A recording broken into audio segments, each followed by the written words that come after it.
Kumusta po kayo? This is Ma'am Ship ng Tita La Army. And, wala na, hindi na ako mag-break.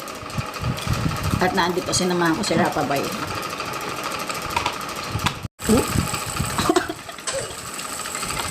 Si Rapa? May work from home na naman. Ay, oh. Grabe, hectic yung schedule ni Rapa, oh.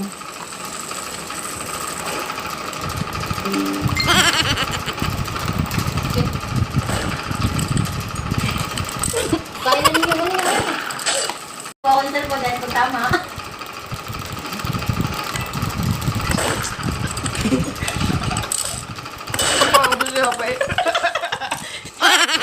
And kinain ko na po yung ating terang duhat at yun nga sinabi ko sa inyo, tatanim natin yung buto. At kain-kain lang po kayo sa buto. Mamaya, ubusin ko na to. At ito ko nilang tatanim kasi wala tayong paso. And babalikan ko kayo pag natapos na ang ating pagkakain, okay? And nandito ako sa garden natin. At natapos ko nang mukutin yung ating duhat. Tapos bubutasan natin to. Dito ko itatanim yung duhat para kitang-kita natin kung success ang ating ginawang pagtatanim. And ilalagay ko lang dito, somewhere dito sa ilalim ng ating rock para hindi naman siya masyadong nababasa or naaarawan. And let's go na! Excited na ako. Sana mamunga to.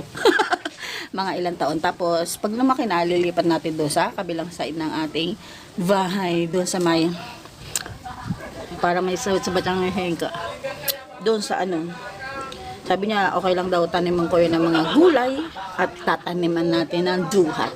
Okay, let's go na. Ano, maingay sila. Nagkakatawanan doon sa kabila kaya ano, medyo masakit ang ulo ko. Masakit ang ulo ko, nagpipilit lang ako maging alive. And let's go na. Ano, mag-music na lang tayo. Music!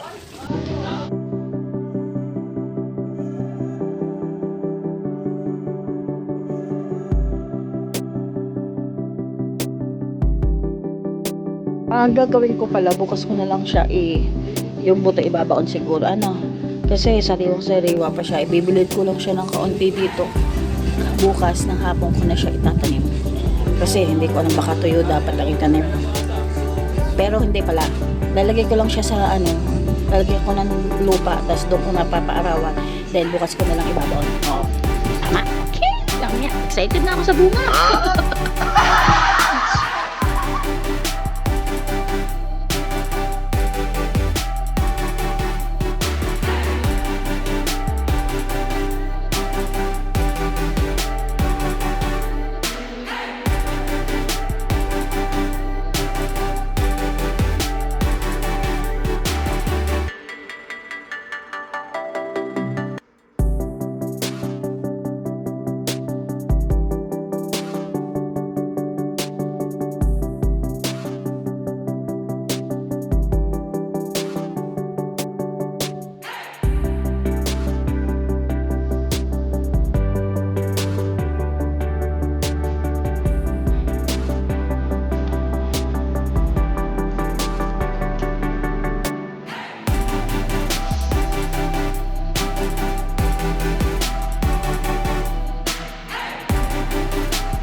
Chismis.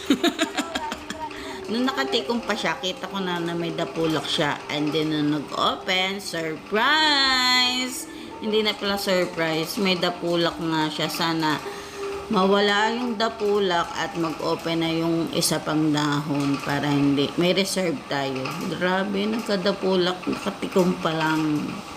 And At meron pa akong pakikita sa inyo. Wait lang. Wait. At ito yung ating, yan yung ating tanim. Lalagay lang natin dito sa ilalim. Tapos, meron kasi ako na amot-amot na tanim from Mindoro. Tapos, naghanap lang ako ng pots na pwede kong paglagyan. Nasaan na ba yun?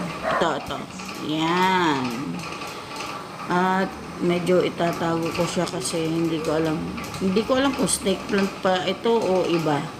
Pero para sure, itatago muna natin sa sobrang init at sobrang ulan.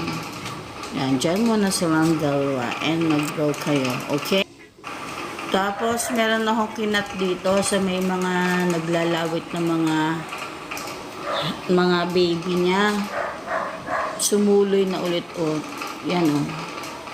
Ang bilis tumubo. Tapos, sa kasawi ang palad, namatay yung tinanim ko dyan. At, yun, inilipat ko yung ganito, yung ganyan, na white at saka green. Hindi siya nabuhay. Kaya yan na lang nilipat ko yung pernopa natin. Sana mag-success at nagpropa din ako ng enjoy. Tapos, dito sa side na to, nagkaroon ng baby yung ating arrowhead. Yan. Doon naman. Oh no!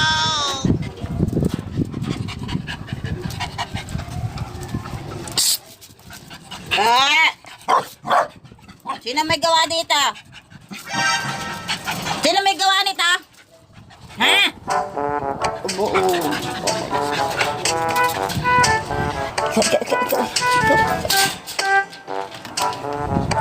Yeah. The next day. Good morning.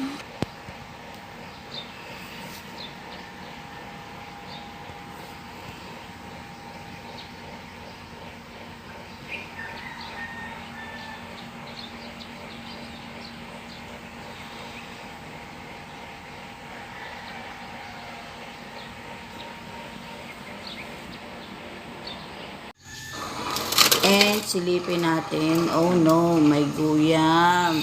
Yam. Hindi ko na kasi ito naasikaso kahapon kasi sobrang sakit ng ulo ko. Kaya ngayon ko lang siya ibabaon sa lupa. Pero siguro okay pa rin naman siya. Sana tumubo ka naman para masaya ang ating duhat-duhat. Yan. Lagyan natin ng lupa kasi hindi siya masyadong makabaon. Tapos, para hindi na rin siya langgamin, lagyan na natin ng lupa. Sana naman tumubo ka at mamonitorin na lang natin yung pag-grow ng ating duhat. Basta, bumububuhay yan. Update tayo sa ating duhat. At, yan, sana, ilang puno to? Hanapan na lang natin ng pwesto siya doon sa labas ng ating bakuran. At may permit naman at biligan natin. And update ko kayo sa mga halaman natin. Was lang nakakita. And dalawa na ang bago nating dahon ng ating Frydek. Very good. At ang ating poly. Hindi ko alam kung poly Amazonica alocasia. Ang ganda, bukad na siya. Pero parang mas malaki pa rin itong dahon niya na luma kasi sa bago. Pero pretty. Yun. Tingnan natin to. Oh, mas nag-light yung kulay niya. Dito dark. Kasi fresh pa siya. And dito sa ating allocation negra, 3 na yung dahon niya. Nag-open na yung naka-close na. Huli natin siyang silip. At yung ating caladium, may mga bago ng babies. Very nice. And itong ating elephant. Yan, 2 ng dahon ang nakuha ni Milo dyan. Naaabot niya kasi kaya isinuksok ko na siya sa dulo. And yun, nakabawi na. May isa na siya. Tapos parang may baby pa siya. Siguro baby nga yan. And ito yung inukot ni Milo. Grabe. Kaya inisod ko na siya dyan. Inalayo ko na siya sa cage. At yung may scratch niya, yan. Nilagay ko doon sa may dulo. Grabe. And, siya pa nga galang magwala at magmaktol. Oh, grabe. Oops. Ay, gustong kumawala. Pero no. Naninira ka ng halaman. Yun. Nabaliw na. No.